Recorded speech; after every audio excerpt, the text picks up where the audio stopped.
You're tougher with Canada than you are with some of our biggest adversaries. Only because it's meant to be our 51st state. And but listen to this for a second. We need their territory. They have territorial advantage. We're not going to let them get close to China. Look, right? I deal with every country, indirectly or directly. One of the nastiest countries to deal with is Canada.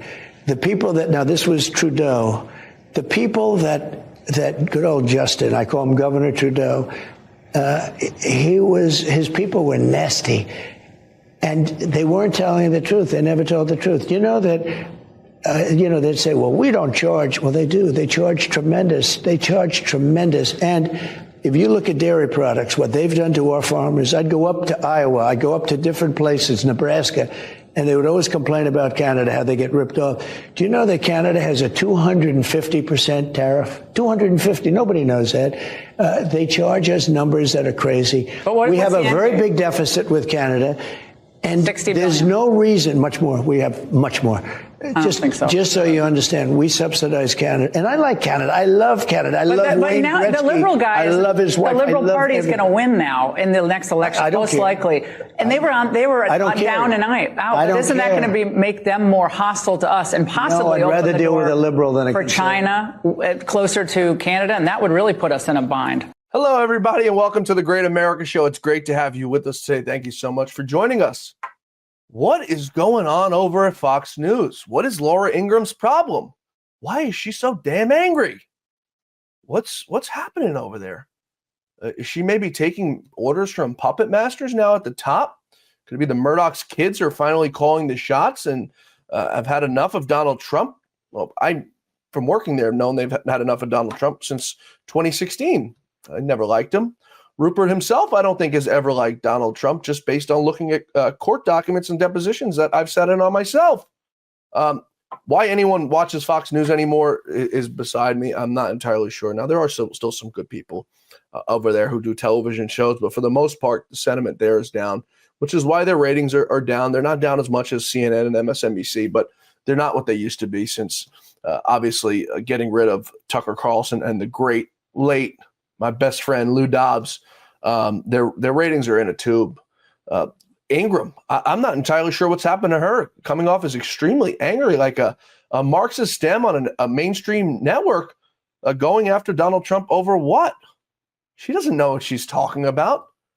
She's never ran a damn thing in her life. She's just a talking head on television who doesn't write her own scripts, doesn't do her own research, goes in front of a teleprompter and reads whatever has been written for her that day. So what does she know that she's going there arguing on tariffs with President Trump? And by the way, Donald Trump did an absolutely terrific job staying calm and collective and giving her factual numbers and statistics about Canada and what they're doing to us. I think if President Trump and his administration could lay out for the American people, and I've been saying this for weeks now, it's all about messaging. If you could come out here and tell the American people, listen, this is what's happening. China's charging us X, Y, and Z. Mexico is charging us X, Y, and Z. Canada is charging us X, Y, and Z. If you could put in front of the American people's eyes what kind of tariffs, what kind of fees, what they're charging us, I think the American people will be a lot more inclined and settled to know that the tariffs that President Trump, that he's going to put on them, are more than warranted, are more than needed because of what they've done to us. The amount of money they charge our farmers to import into their country, 250%. President Trump putting a 50%, that's absolutely nothing compared to what they do to us. So messaging is everything. Speaking of messaging, Elon Musk, he's been the center of attention, a center of attacks for the last few weeks now, for no other reason other than the Marxist Dems just can't seem to get their head around Elon Musk wanting to make America great again, wanting to be on President Trump's side. We saw it just yesterday when Elon Musk sent his Starship up there, his Falcon, to go get those two stranded astronauts. You see people on television, astronauts, well, Elon didn't do anything. They were always able to get home. Yeah, that's right. We left them up there for over 300 days for fun. We left them up there for fun, to strand them for no reason. To go on TV and say we could have got them at any point, that's total nonsense. It's total BS. We couldn't have done that. Then why didn't we do it? Did we just want to leave him up there for fun to let them sweat? So Elon Musk was on Fox News, a little bit more of a friendly interview than that Laura Ingraham one. Elon laying out why he's in this situation, why he's so intent on helping Donald Trump. It's way deeper than just his friendship with Donald Trump. The average American makes $66,000 a year. We're close to $40,000 in debt. You said to me in our last interview, we won't have a country unless we fix it now. Can you explain why this is so important that we identify all this waste? Yes, the government the government waste and fraud is so high that it's causing a $2 trillion annual deficit. So that's $2,000 billion of waste and fraud that's happening. And the cost of our debt has gotten so high that just the interest payments on the debt exceed the entire military budget. And it was just growing out of control. So the country was going bankrupt. It's just, a country is no different from a person. If a country overspends and doesn't spend wisely, just like a person, a country will go bankrupt. So the reason I'm here is because I'm very worried about America going bankrupt due to the corruption and waste. And if we don't do something about it, the ship of America is going to sink. And we're all on that ship. And this may be a message to, people out there who have, are wealthy, have a lot of means, or control companies. It's like, just remember, we're all in ship America here. If your company is not going to exist if the ship of America sinks, and we should do everything we possibly can to ensure that America is strong for far into the future. I mean, it's a pretty reasonable response, pretty level-minded response, if you ask me. I don't understand why the Democrats hate him so much. What is there to hate about the man? He's not doing this for fun. He's not doing this to gain wealth. It's the same reason Donald Trump ran for president. He didn't do it for wealth. Elon Musk is getting hammered, totally hammered economically and financially by doing what he's doing. Look at how much money he's lost in Tesla. The folks on Wall Street shorting his stock and doing all they can to drive that thing through the floor. He doesn't need this nonsense. He doesn't need this drama and hate from the Marxist left. He's doing it because he loves this country. He's doing it for the country that made him. He knows there's no other place in the world like America. He knows that, which is why I say he's trying to save this country, why he's so entwined with Donald Trump, so intent on saving this country with Donald Trump. Nobody needs this. Donald Trump doesn't need this. They're doing it because they love this country. They love the sanctity of it. They want this thing to be here in 100 years. They want this country to be here in 50 years, in 25 years. They want it to be a better place. They want to leave a better place behind for their children, for their grandchildren, for their great-grandchildren. Because the Democrats don't care about that. They claim to care about the environment. And that's why they're all about green energy and saving the planet and all that nonsense. They don't give a damn about the planet. They care about creating wars, funding wars, shipping money overseas to Ukraine to continue to bang out a war. They care about shipping our jobs overseas as they've done. They don't give a damn, which is why they hate Elon Musk and Donald Trump so much. Folks, that's enough ranting for me for right now. There's so much to talk about on today's show. To do that, I asked my good friend, the great Mark Simone, New York City radio host, 710 WOR, to join us today to break it all down. Mark, as always, it's great to have you with us here on the Great America Show. We appreciate you joining us. I want to start with first, as I send you over the call-in for this show, you're one of three people I still know who has an AOL email address. The other two are Mrs. Dobbs, the wife of the late, great Lou Dobbs, and my father. So congratulations.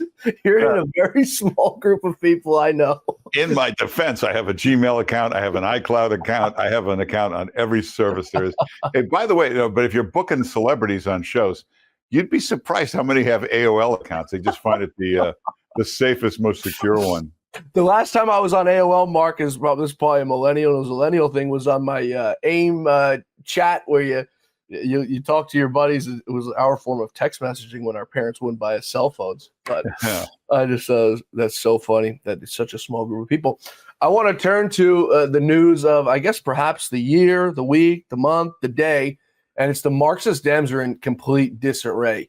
Whether it be Elon Musk, these Marxists in New York City destroying his dealerships. I have friends, Mark, who own Teslas who are being forced to sell them because they're being vandalized. What's going on with these people? Hey, it's the hypocrisy they're famous for. These Democrats are absolutely nuts. Elon Musk is what we saw this week, the greatest hero. Can you imagine the government can't get these astronauts back? Joe Biden leaves them for dead in outer space. A private citizen got them back. A private citizen with his own company he started has to rescue the astronauts. Remember that movie Apollo 13? Yeah. That was like a light switch broke in a capsule. It's suddenly a movie, Oscar for Best Picture. This would be the most amazing movie ever. Ron Howard, where are you on this? Somebody, if this were a Democrat, every studio, every streaming service would be calling to buy the rights to this story. It's an amazing story, but Democrats just going insane. And it's a good thing. It's a very good thing because they're going to never win another election until they come out of this crazy, angry, raging hate. Somebody did a study. If you want to know why MSNBC or CNN can't get viewers, and the study showed if people go somewhere and everybody's happy and having fun, they want to stay. If you went into a restaurant, it was like a party, everybody's happy. If you went to another restaurant, everybody was angry and miserable and gloomy, you wouldn't stay in the restaurant. So at Fox or Newsmax are here, everybody's laughing, having fun. MSNBC, they're miserable, they're filled with anger and rage. Who's going to stay and watch that? Mark, you bring up a good point. I spent a few years in the news business, and a lot of people used to leave when I was at Fox. They'd leave Fox. Believe it or not, most of the producers who work in television are either apolitical or lean slightly left. They just take it because it's a job. It's not a high-paying job, but it's a job, I guess, nonetheless. But so many of them would leave Fox after doing 2 or 3 years to go work for CNN. And I'd say, why the hell are you going to CNN? And it's because they pay so much more. But you bring up a perfect point that I've never realized. It's so miserable and gaunt in that place probably that they have no choice. But that's the only people, the only people that you can get in. But staying on the media, MSNBC, I love when these people are forced to issue corrections, Mark, because they say it and they're so embarrassed. But it's about time that we finally get some accountability. Take a listen to MSNBC last night being forced to issue an apology to President Trump, and you're never going to guess what the topic is. Take a listen. Before we go, though, last night... It's on the wrong one. Here we go. Before we go, though, last night we reported on excerpts of an interview between the Director of National Intelligence, Tulsi Gabbard, and an Indian TV news network, in which she said that Trump was good friends with a world leader. We said that world leader was Vladimir Putin, but the full interview shows that Gabbard was referring to Trump and Indian Prime Minister Modi. I'll clear that up. Mark, would you have ever guessed they made an accident about Trump and Russia and Vladimir Putin? Well, they still haven't corrected that bloodbath quote they doctored. They still haven't corrected the 2025 project, which has nothing to do with Trump. And then, hey, just last week, they took that Elon Musk interview. Social Security is going to be the target. That's not what he said. He said waste and fraud in Social Security will be the target. They doctored the clip. They haven't apologized for that yet. They've got a lot of apologizing to do. How about you missed a big one, Mark. Come on.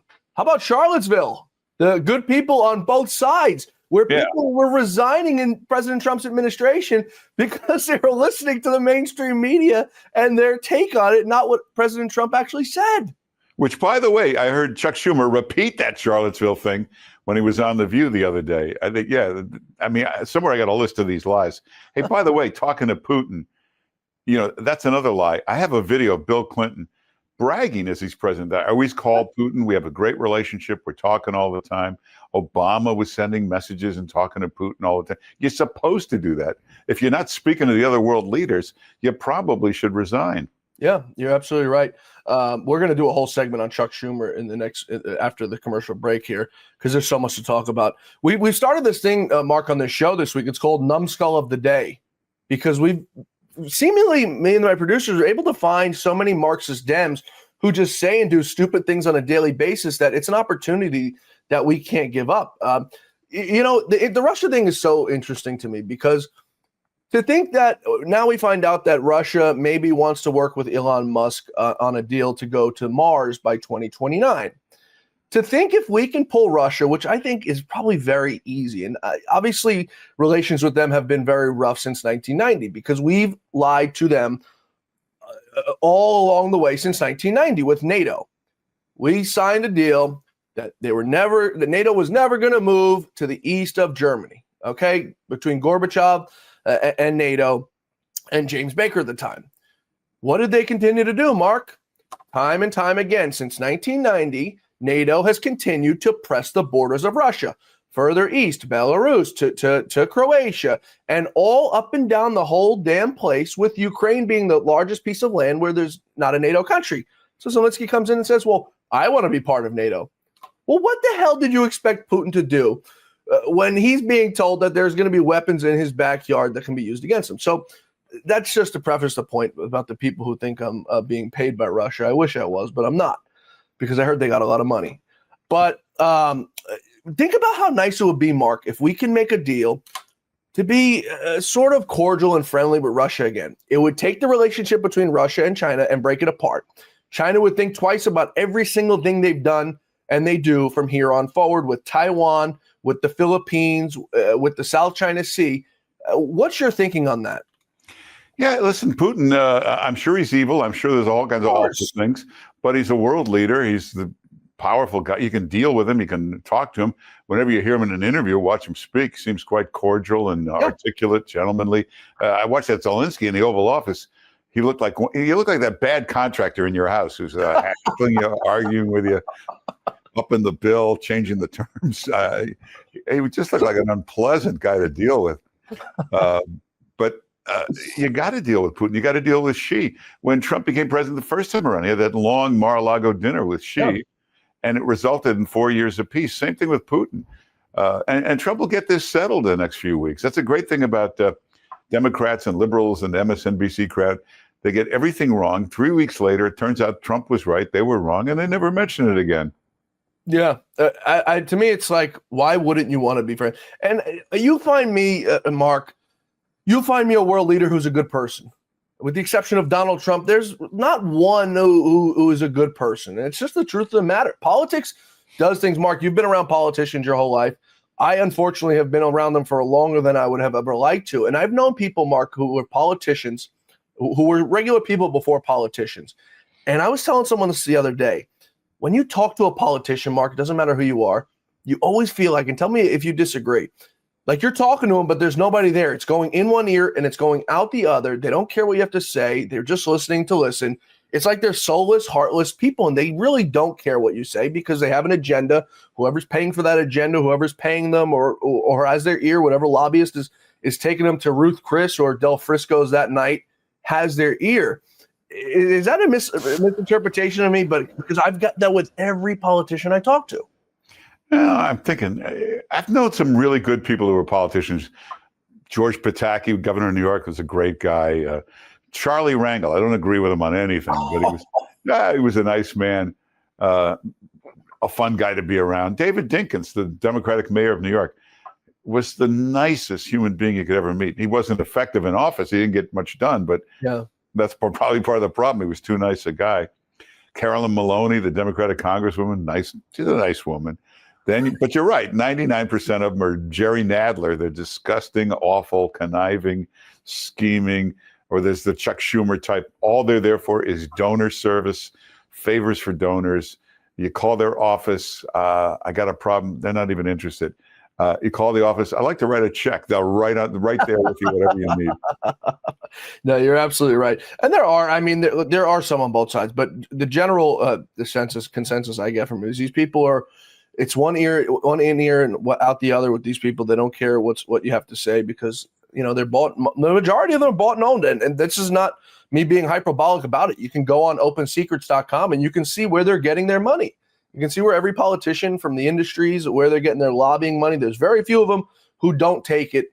All of them say they don't take it, but you can go ahead. And by the way, that's one reason there was no attempt to settle the Ukraine war. Right. That could have gone forever, and they would have loved that because it's hundreds of billions in defense contracts to hand out. That's what guys like Schumer do. I hate to say it, a lot of Republicans do. Hand out these contracts, massive donations come back in return. They would have kept that war going forever.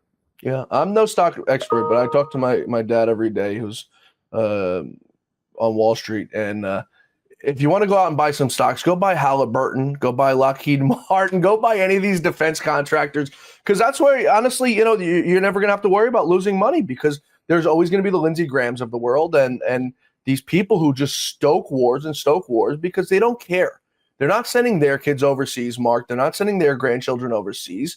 They're not spending their money. They're spending the taxpayer money, our money.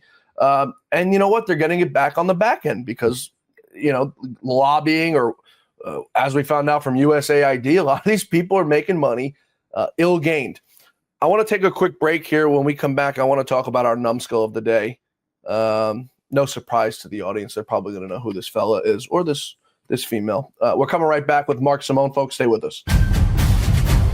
You're still looking good. I'm still feeling good. I've got all your MyPillow products. Mattress topper, bed sheets, MyPillows, towels, slippers, blankets. I'm interrupting this commercial to do something I've never done before. Get 2 MyPillows absolutely free on orders of $100 or more. I can't do this forever, so get on board with this great sale today. Our best-selling 6-piece bath towel sets or kitchen towel sets, just $29.98. Our famous standard MyPillows only $14.98. Queens $18.98. King size only $1 more. Body pillows $29.98. Multi-use MyPillow 2.0s with pillowcase $9.98. Save $40 on our spring percale and Giza Dream bed sheet sets. Any size, any color. So go to MyPillow.com or call that number on your screen. Use your promo code to save up to 80% on all MyPillow products. And when you spend $100 or more, get 2 standard MyPillows absolutely free. Folks, we're back with the great Mark Simone. You can catch him each and every day, 710 WOR, or they can catch you online, right, Mark, if they're not in New York? Yeah, on the iHeart app. Actually, any place you get podcasts, you'll find my podcast. And we recommend it to you highly. You can get your daily dose of Mark. He does a lot more work than me. He's on for a few hours a day. We can't do it. Mark, I want to get to, before we get to our numbskull of the day, I've got a question for you. And is there anything that keeps you up at night? Yeah. Sort of a weird question, but I'm just curious. TV Land, King of Queens reruns.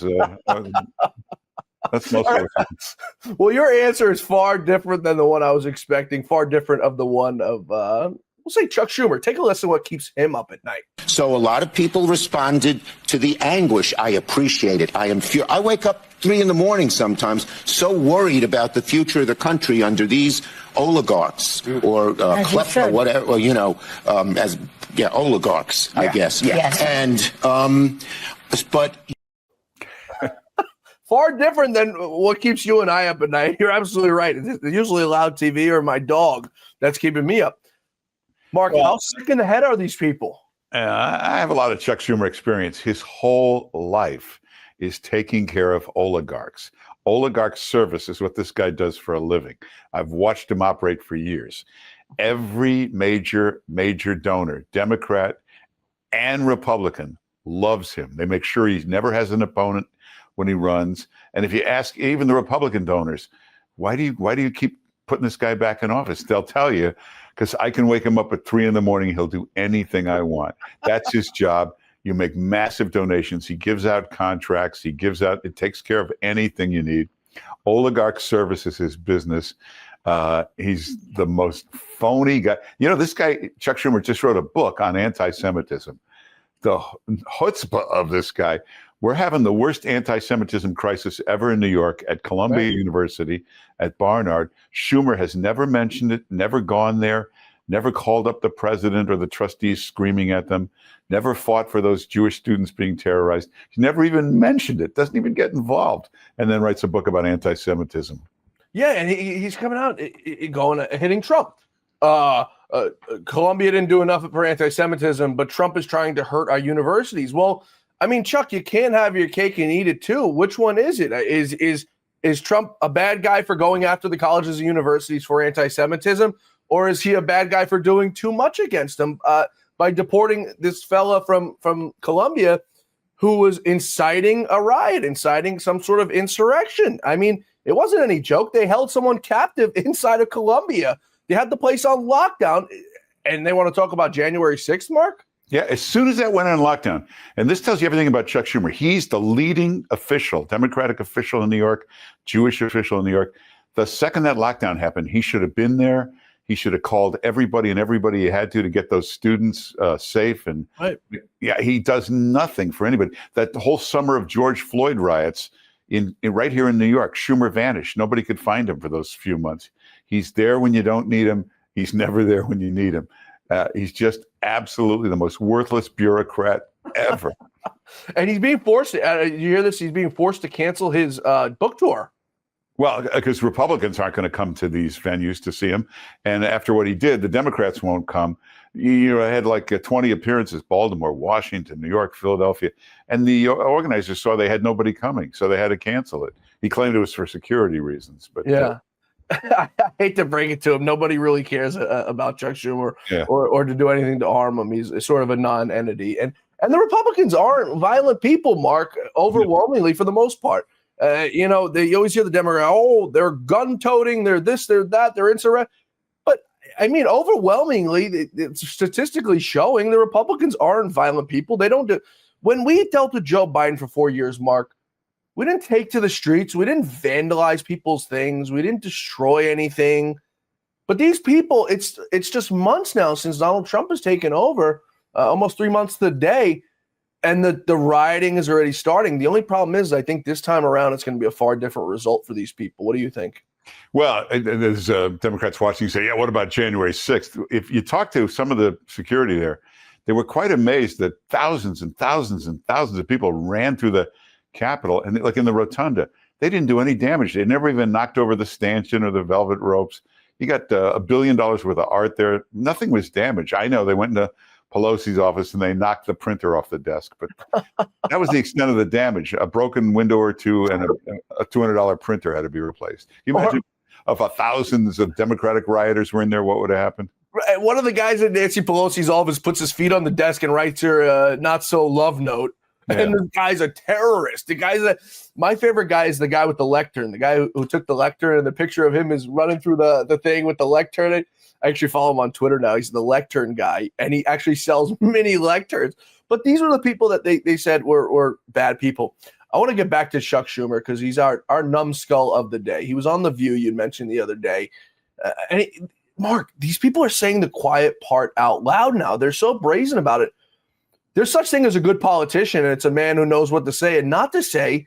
Chuck Schumer has the audacity to go on The View the other day and mock Americans for wanting lower taxes and the government out of their business. Take a listen. And you know what their attitude is? I made my money all by myself. How dare your government take my money from me? I don't want to pay taxes. Or I built my company with my bare hands. How dare your government tell me how I should treat my customers, the land and water that I own, or my employees? They hate government. Government's a barrier to people, a barrier to stop them from doing things. They want to destroy it. We are not letting them do it, and we're united. Okay, good. How stupid can you be, Mark, to go out there and say, I'm in favor of high taxes and government overreach on your business? I don't know if you noticed this. If you watch the whole interview, even in that clip, he every so often he's trying to rattle off what's really trying to pour his heart. He looks down at his notes. He's using notes. That's why he has those silly looking Ben Franklin glasses on. He did it on Chris Hayes on Morning Joe. He has to keep looking at the notes to tell you what's in his heart. So he looks ridiculous. He's like awkward, oafish looking. The glasses make it look even worse. The cheap sport coat. He's just an absolute mess. I think it's the end, as Burt Lancaster said in that movie, "You're dead, son. Go get yourself buried." Just forget it. Which brings us to the point. Chuck Schumer is, and I'm sure he's going to be throughout the year, Chuck Schumer is our numbskull of the day. We actually have the clip. It's not such great audio, but of how you describe Chuck Schumer. President Trump has a very similar view of Chuck as you do. How about the lottery? That was a Schumer deal. You know, Chuck Schumer, crying Chuck. Crying Chuck Schumer, you know, I used to be a big contributor to him. He used to kiss my ass, Chuck Schumer. He'd do anything. He would have done anything for me. I didn't think I asked him. Get Schumer on the phone. You do this, you do that. You get him on the phone. He would have done, I didn't need anything. But he would have done anything. Now it's like, president has no acting. Give me a break. Give me a break. Find out how much money did I give a raise to Chuck Schumer. And Chuck, give all that money back, please. That was Trump in 2016. So damn brilliant, Mark. But I think it's to the point, to your point, that he's whoever's giving him the next paycheck, whoever's giving him his next donation. The man is a total fraud. Also, the Al Smith dinner was a big event here in October in New York with all the big. One thing I know about Schumer from doing a million events with him, he calls ahead. The staff wants to know where he's sitting, who he'll be next to. He's very fussy about that. Right. He picked the seat next to Donald Trump at the Al Smith dinner. You can go online and see the pictures. And I was there while watching them during the dinner. They were all over each other. Schumer was talking Trump's ear off. He was huddling with Trump. Don't believe this. He's fighting, resisting. He loves Trump. Oh, man, that's so funny. I don't know if I've ever told you this story, but since you mentioned that you've been around him a lot, I got to tell this story for the audience who hasn't heard me say it before. I had the fortune of sitting next to Chuck, his wife, and his daughter on a flight home from Paris maybe 6 or 7 years ago. I got to find the picture I took with him. And we're sitting in first class, and the tickets was not cheap, Mark. I think I booked mine with miles, but a first class ticket from Paris back to New York one way is probably $6,000 or $7,000. And like I said, I think I probably booked it with points from American Express. You get a bang for your buck, by the way. This is no promo for Amex, but you get a bang for your buck on those points. And I'm sitting next to him, and I'm wondering, and I go in and look, and it's like $12,000 round trip. So I'm doing the math at 12, 24, $36,000, Mark, for a guy who makes $200,000 a year before taxes. After taxes, it's probably a buck and change. To spend $36,000 on first-class tickets. There's a little catch to that. Usually what those guys do, and they all do it, they'll buy a $200 ticket, and the airline knows to upgrade them. That's what Eric Adams is getting indicted for, or was indicted for. But Schumer and company do that all the time. But it was just mind-blowing to me. But to get to the best part of the story, Chuck Schumer's the only person, and I'd swear on a Bible to watching this happen, the only person I've ever seen get up to go to the bathroom with no shoes and no socks on. Mark, I almost lost it, but I watched this guy get up and go, and I'm like, this guy's a damn weirdo. Just from the neck up, he's pretty awful to look at. I don't even want to think about it. I just ate. I don't even want to think about it. But watching this guy, but yeah, you're absolutely right. He gets up, he's all raggedy. Of course, he has police officers meeting up at the jet bridge to get him at New York State Police. And he gets on his flip phone. That was the other thing I thought was interesting. He's got this flip phone, like no iPhone, nothing. I thought that was very interesting, highly peculiar. And everyone develops with the time, so you can't make those excuses. So I thought that was people want to say he's using the flip phone because he's old and outdated. I don't think that's the reason. It's the same reason gangsters use a flip phone. There's no digital anything in there, no record of anything. No, it's the easiest to hide everything with a flip phone. Yep, you're absolutely right. I want to take one more quick break here. We're talking with Mark Simone, 710 WOR, iHeartRadio. You can catch him each and every day for a few hours a day, actually. We're coming right back with him. We're going to go a little bit further into the Democratic Party. They're having some issues. One of their prominent politicians says they have a problem resonating with the grassroots aspect. I wonder why. We're coming right back with Mark Simone. Stay with us. I hear every day about the products you all wish MyPillow carried. Well, guess what? We probably do. Slippers, bathrobes, pet beds, blankets, mattresses, sleepwear, loungewear, duvets, comforters, pot holders, aprons, oven mitts, and so much more. And they're all on sale. For example, get our best-selling standard MyPillows for only $14.98. Body pillows, $29.98. 6-piece bath towels or kitchen towel sets, just $29.98. Multi-use MyPillow 2.0s with pillowcase, $9.98. Save $40 on our Spring Percale and Giza Dream bedsheet sets. Any size, any color, and so much more. So go to MyPillow.com or call the number on your screen. Use your promo code to save up to 80% on all MyPillow products. And I've never done this before. When you spend $100 or more, you're going to get 2 standard MyPillows absolutely free. Folks, we're back with the great Mark Simone, 710 WOR. You catch him each and every weekday. Catch him on the weekends, too, on iHeartRadio.com, wherever you guys get your podcast, The Mark Simone Show. We recommend it to you highly. Mark, before we went to break there, I had mentioned the Democrats are having a little bit of a hard time resonating grassroots style. Take a listen to what Bernie Sanders has to say. It's not, I know, everyone's beating up on Chuck, and I strongly disagree with them. Strongly. No one is in the caucus more critical of Schumer than I am. But it's not Schumer. It's the caucus. It's not the caucus. It's the Democratic Party. You got to take a deep breath and understand that you have a Democratic Party. You know, you got a Republican Party, which is owned by Musk. Any Republican who defies Donald Trump will be primaried by Musk, unlimited amounts of money. In the Democratic Party, you got a party that is heavily dominated by the billionaire class, run by consultants who are way out of touch with reality. The Democratic Party has virtually no grassroots support. First of all, why is Caitlin Collins always so damn angry? That is an angry woman. I think she's younger than me. She's like a kid, and she's just angry at the damn world. Well, that's what I was saying about MSNBC or CNN. They both look like they want to choke somebody. They both look like they're going to kill somebody any moment. This is not, on TV, you want to see people smiling, having a good time.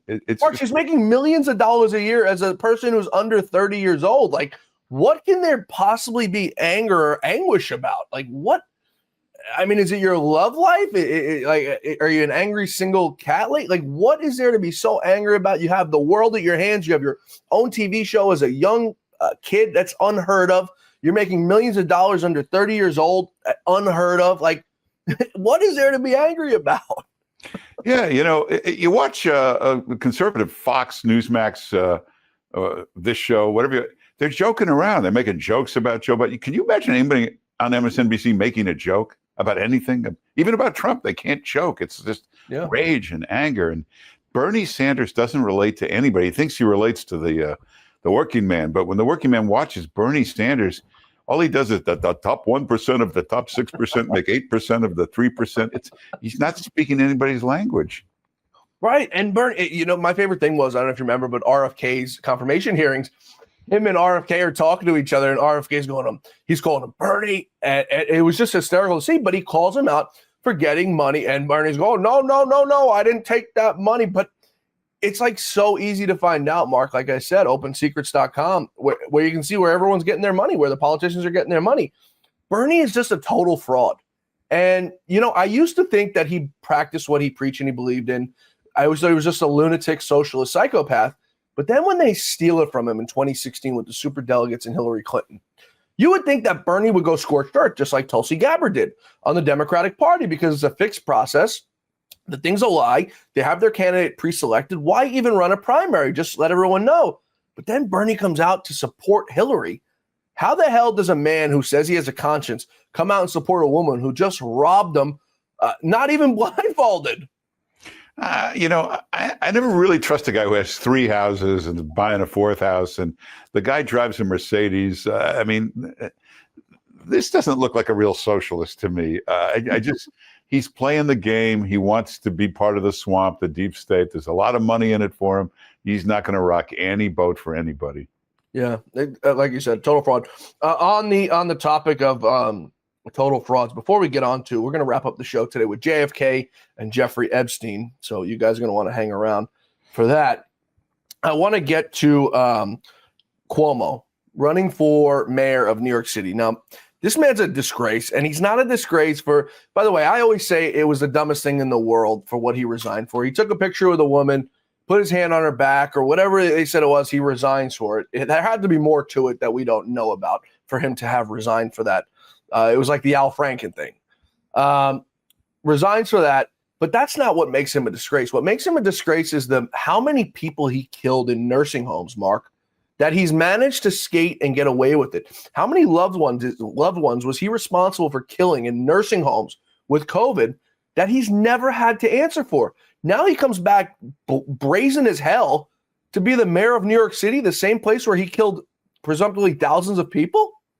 Yeah, but he also killed thousands of people in the streets. He's the guy that pushed and signed this no bail, no jail, letting all the criminals loose. There's a video of him telling you it's very much needed reform. also saying, I'm proud I closed prisons. He's the guy that sent thousands of criminals out into the street that have raped, robbed, mugged, killed. That's all because of him. He's the guy. I mean, it's a long list of what he reminds me of. Gavin Newsom. They're great salesmen. They're great campaigners. But when you put them in charge, they'll always make the wrong decisions. He's the guy that closed Indian Point. We lost 25% of our energy. He's the guy that banned ICE from coming in here. Again, the no bail, no jail. He's the guy that pushed through the congestion pricing and got it signed. I mean, he give you 20 unbelievably stupid decisions. He's the guy that picked Kathy Hochul for us that screwed up New York. He should run for the Senate because that's his talent, talking, making speeches.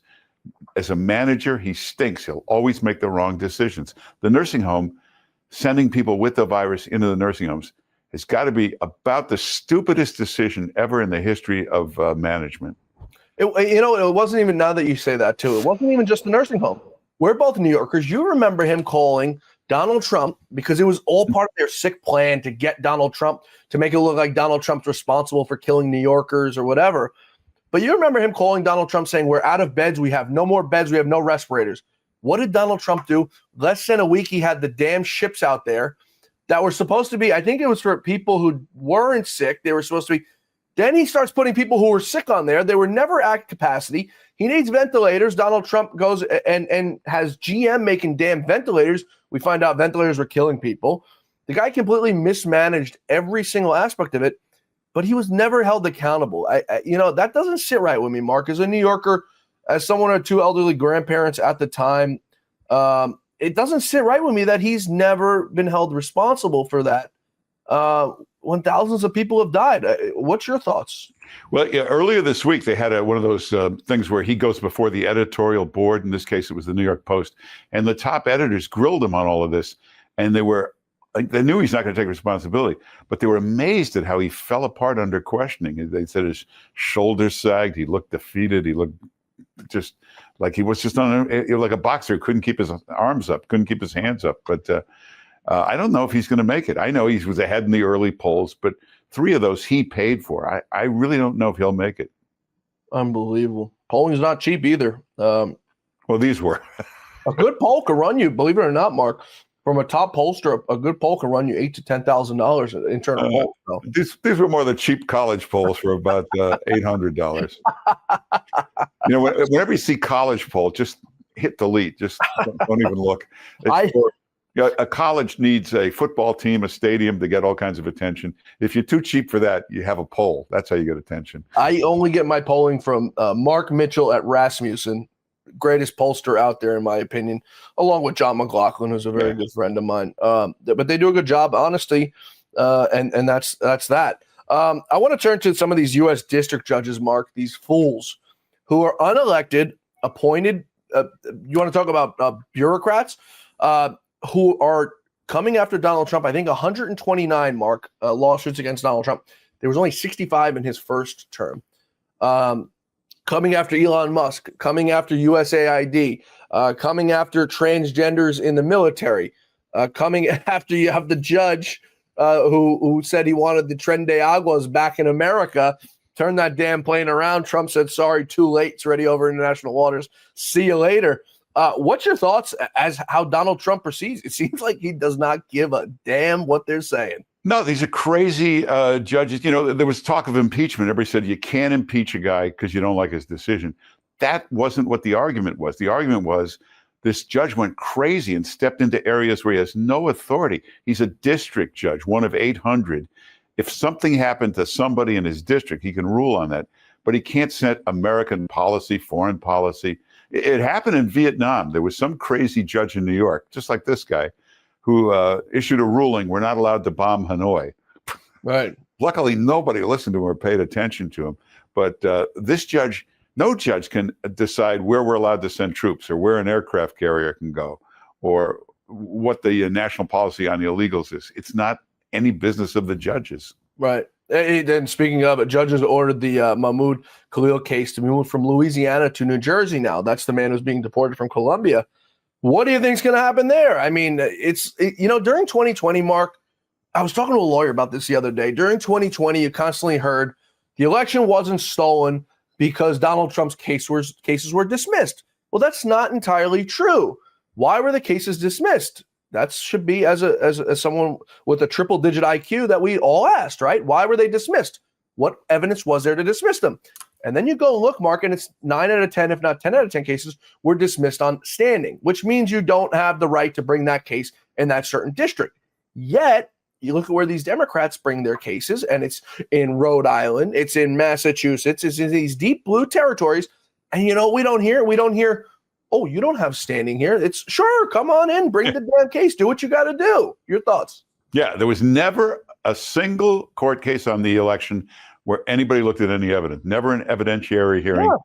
Always, I think it's a big mistake. Deliberately, but they should have just let one court look at the evidence and see what's there. They never, ever did it. These judges are crazy, but we should like these judges because they're going to make sure Democrats never win another election. If people look at the video of those vicious terrorist gang members and the Democrat judges ordering them to come back, it's going to kill Democrats even more. Yeah, I don't know how, like I said, Mark, there's such thing as a good politician. A good politician says the right things at the right time. I mean, you know this. These are your peoples. You hang around them, not by choice, obviously, but, you know, the line of work that you're in, you know your entire career, you know. But these people, Mark, as a campaign manager myself, my former past life, these are all things as an advisor to a man, you say, do not say that. Do not go on camera and say that. Do not go. I worked for a guy one time, Mark. You may remember this story. He was a congressman from Staten Island, New York, and a New York One reporter said something to him on the Capitol Rotunda. He thought the cameras were off, and he said to him, you ever effing say that to me again, I'll throw you off this balcony. And his name was Michael Grimm, and I used to run Mike's campaign. And the blowback he got from this thing, I mean, you can't imagine how many people, particularly elderly people, he pissed off by saying that, by doing that. And it's just things like that. And he learned his lesson. You never go out on camera and say that again. But these people, Mark, are making the same mistake day in and day out. Yeah, no, they're going to. We went through this after Dukakis, the whole party, Democratic Party, the brand, everything was in shambles. And you got to decide, are you going to go more to the mainstream or even crazier left? And for about 2 years, they went crazier left until finally Bill Clinton came up and he led them back to the common sense center. They won't be able to do that for 2 years. They're going to have to lose another cycle. And then somebody will rise up and try to lead them back to the middle where you'll find success. I disagree with you. And it's the only thing I think I've ever disagreed with you on, Mark, because I don't see how that's happening. I see AOC, Mark, pushing these lunatics, and it just goes to show you. Look what they did to Joe Biden in July. They said, you got to go. He said, okay. I mean, this is a man who is the leading presidential candidate for the Democratic Party, an incumbent president, and they push him in his wheelchair off the cliff. You've got these Marxist Dems who are trying to push the party. I got to be honest with you, Mark. I don't think in the next 4 years, and I hope I'm right because I don't want to come back and visit this in 4 years, but I think in the next 4 years, Chuck Schumer is going to be out of a leadership role. Hakeem Jeffries, because he's a Marxist, but I don't think he's full-fledged Marxist left yet.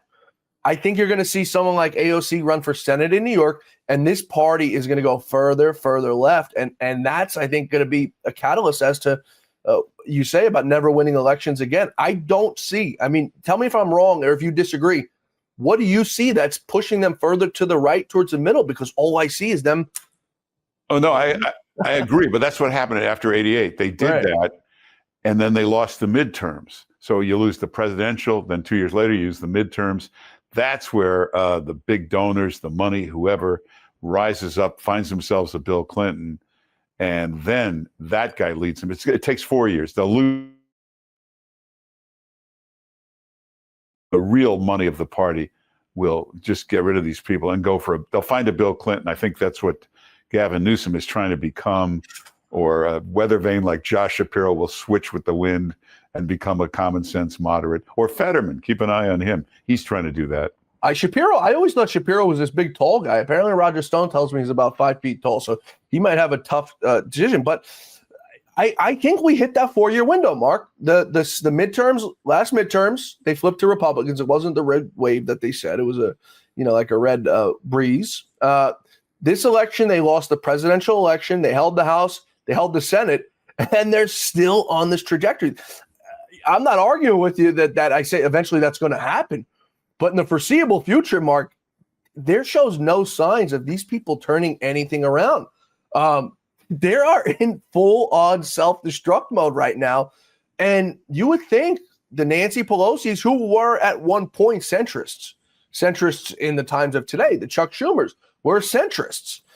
You would think that these people would try to get control of their party back now, because you think about it. We're going through the summer now. We're coming up on April. We go into the summer. These people all take off. November starts their reelection bid for a year. Okay, so you've really only got a year from October, November to run.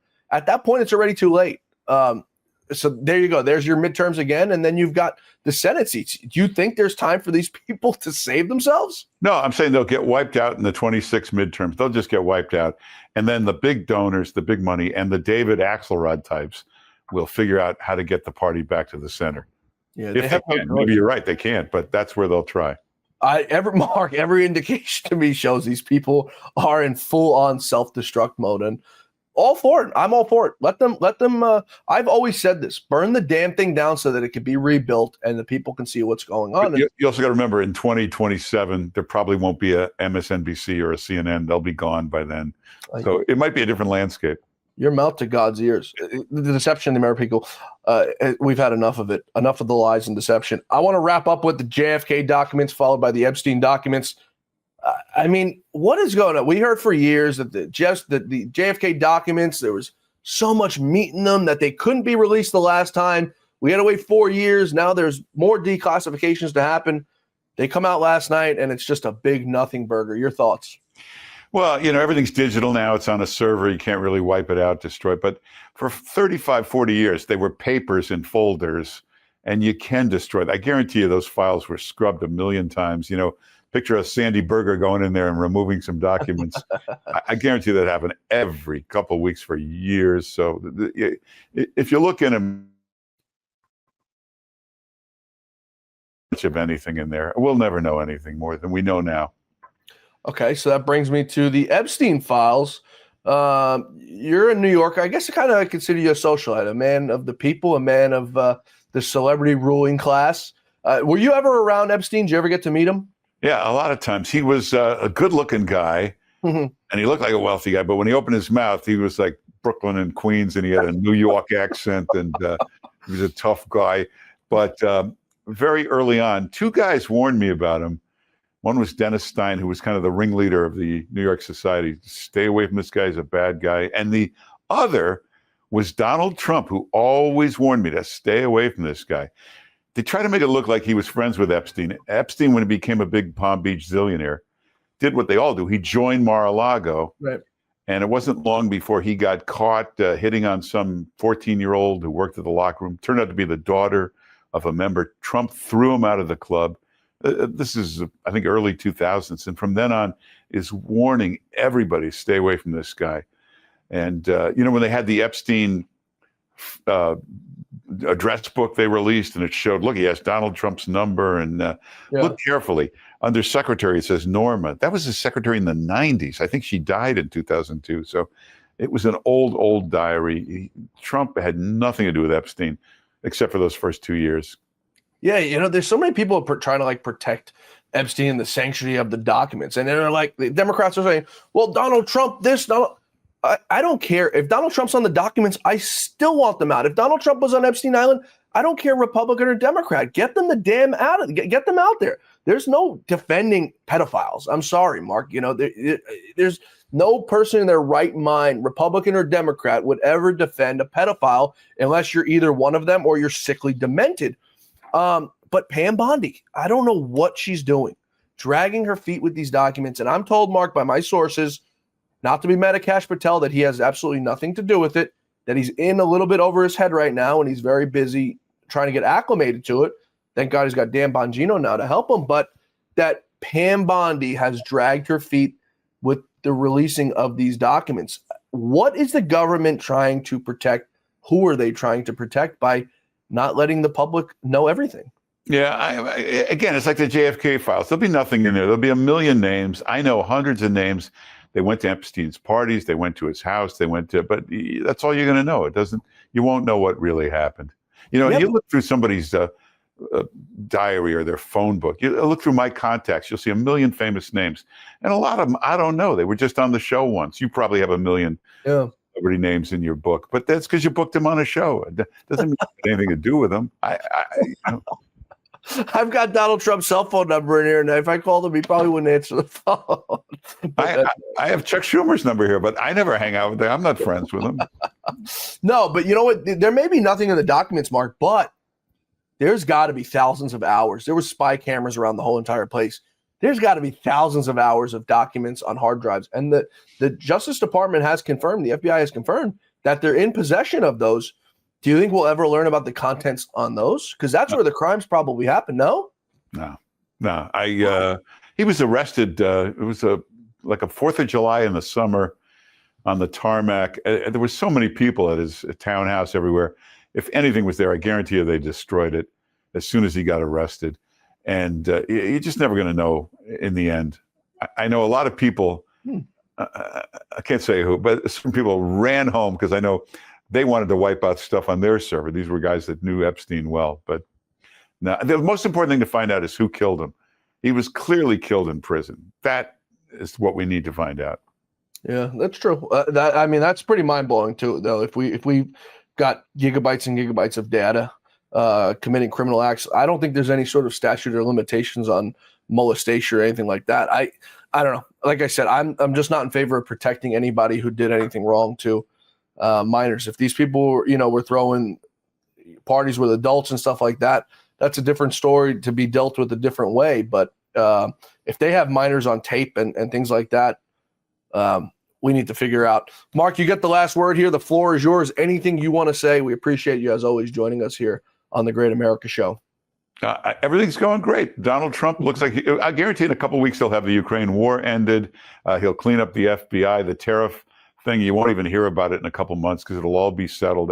This is going to be great. He's only been in office 10 minutes, and look what he's done. Wait till the summer.